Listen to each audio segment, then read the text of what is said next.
tinatawag na attorney? Surreal. Hindi pa rin siya nagsisink in yung reality. Parang lutang ako, ganun yung parang uminom ako pero hindi naman ako uminom, ganun. Oo. Wow. Well, nasan ka nung nalaman mo? Papunta kami ng wife ko sa church to pray over the result. So, when I found about it, I was shocked. Pero ayoko umiyak kasi nasa public ako. So, I held my tears. Ayun. Oh, wow. And we always see you. You're in everywhere. Oo You're in nga. Unmarried, you're in The Kingdom, you're in Bar Boys too. Bar Boys 2, a whole lot of soaps, Yes. Korean dramas. Yes. Well, paano mo sinabay ito? Hindi ko rin alam, pero kasi naniniwala ako dun sa kasabihang kapag gusto may paraan, kapag ayaw may dahilan. So, what was your paraan? My paraan was to manage my time. For example, I have shoots on these days. Yung wala akong shoot, sa bahay lang ako, mag-aaral ako the whole day. It took you how many years? I started law school 2006, finished it in 2014, tapos nag-work and then went back to law school again 2023, took the bar 2025. What, first try? First time. Ay! First take. First take? Yeah. Totoo ba? Grabe! So siguro dahil nga 2006 pa, parang it comes with maturity na imbibe mo rin. Parang ganun. Oo. Parang buti na lang hindi ko kaagad siya kinuha nung after I graduated. Kasi at that time, feeling rin ng wife ko, feeling ng mom ko, hindi ako ready. So, ayun. Buti na lang. In God's time talaga, it was fate talaga that decided this. Ibang Hello. klase. To celebrate. Ano lang, hindi na masyado kasi matanda na ako para i-celebrate. Hindi ko nga hinanap yung uminom, lumabas or something. I was just happy and content with being with my family. Ganun lang. What was your conversation with your mom like? Super proud. Iyak siya? Hindi naman kasi it was parang she felt she knew it, ganon. Ako naman, I don't wanna be overconfident, pero at the same time, I was positive when I left the testing center. I was positive na kinaya ko yung exam. Pero syempre, I have to leave konting gap na baka para hindi ako masyado ma-disappoint if, I failed. So, ayun. Will you practice? Sa ngayon, hindi pa kasi may The Kingdom, magkabilang mundo. So, gawin ko muna to. And also, I'll be doing an indie movie for Quantum Films. Aha. So, watch out for that. And, ayun. Yun yung mga commitments ko. How did your law journey inspire you in your craft as an actor? My law journey. Parang baliktad. Yung acting ko nakatulong sa law journey ko. Okay. Kasi, ang dami ko minimemorize sa script, 'di ba? So pagdating ng kaso, mabilis lang kasi keywords lang yung hahanapin mo. So mas mabilis akong magbasa ng kaso, tsaka magbasa ng libro. Ayun.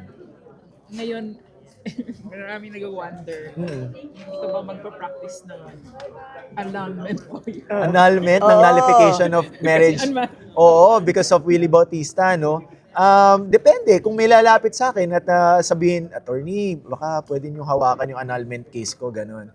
We'll see. Oo. Pero ano ba, may gusto ka ba na parang Specialization. Ang nasabi ko is labor because my mom is a labor practitioner.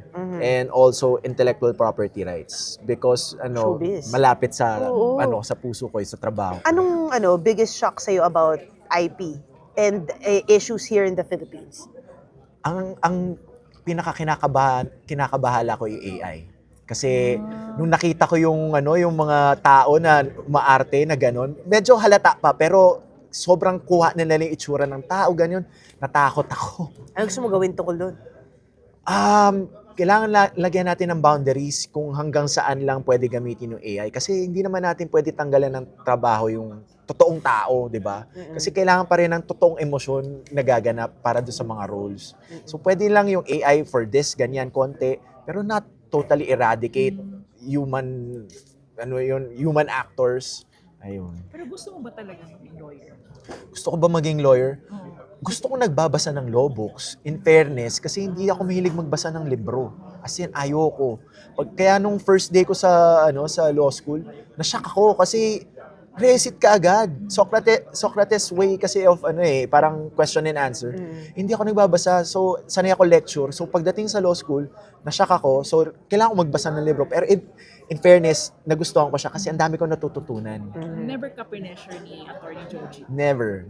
Ah, wow. Ako lang yung nag-decide. Sabi ko, kasi nung pag-graduate ko, nahirapan akong makahanap ng work.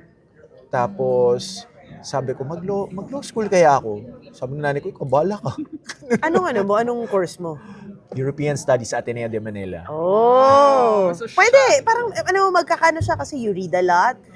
Foreign policy. Yun Diba? nga, Acting, tinamad nga ako, reading, tamad nga ako, pati nga French Parang later on ko lang siya na-appreciate nung nag-Alliance Francaise ako kasi Oo. I was supposed to audition for a role. So sabi ko, ay, ang sarap pala mag-French. Bonjour. So, fluent ka pala? Un peu. I love it. So, hindi ka na prep. Pero ano na ako kasi ang tagal mo, ang tagal ng journey mo, di ba? Oo, sobra. Ng lawyer. So, Oo. at some point, sabi nga ng mom mo sa post niya, kala niya hindi, parang... Oo, kahit ako rin, sabi ko, ayoko na, hindi na ako kukuha. Pero I would like to especially mention this person because every year, she always ask me to lights, magbar ka na, kumuha ka na ng bar. Every year yung walang mitis. Si Attorney Zara Villanueva Castro of Meralco. She's a VP for Legal Affairs ng Meralco. So, grabe. Attorney Zara, thank Kompanyera. you. Yes. I love it. No, professor ko siya sa San Bedas for sales and then when I transferred to San Sebastian Commercial Law Review. So, anong pwede mong advice sa mga, parang marami din mga may unfinished business sa buhay. Pero ikaw, natapos mo. Ang advice ko lang kapag sabi ko nga may isang tita ko na nagsabi, sabihan mo nga tong pamangkin mo kung na kumuha ng law. Sabi ko, hindi kita sasabihan na kumuha ng law, hindi kita pipilitin. Kung gusto mo, gawin mo. Kasi kahit anong sabi ko sa'yo, kung hindi mo naman siya type, hindi mo tutuloy yun. Ako, gusto ko So, pinurso ko siya, nilaban ko siya. Nakita yun ng nanay ko, nakita yun ng asawa ko. Kaya sinuportahan nila ako. So, yun ang advice ko sa'yo. Kung anong gusto mo, yun ang tuloy mo. Kung feel mo na hindi naman mag-work, kumuha ka na ng fallback. Diba? Bongga. O, diba? What made you decide na parang ito yung perfect time for you to take the bar? Hindi ko alam kung but kasi noong 2023, there was this 68-year-old lady who took the bar the first time and she passed it.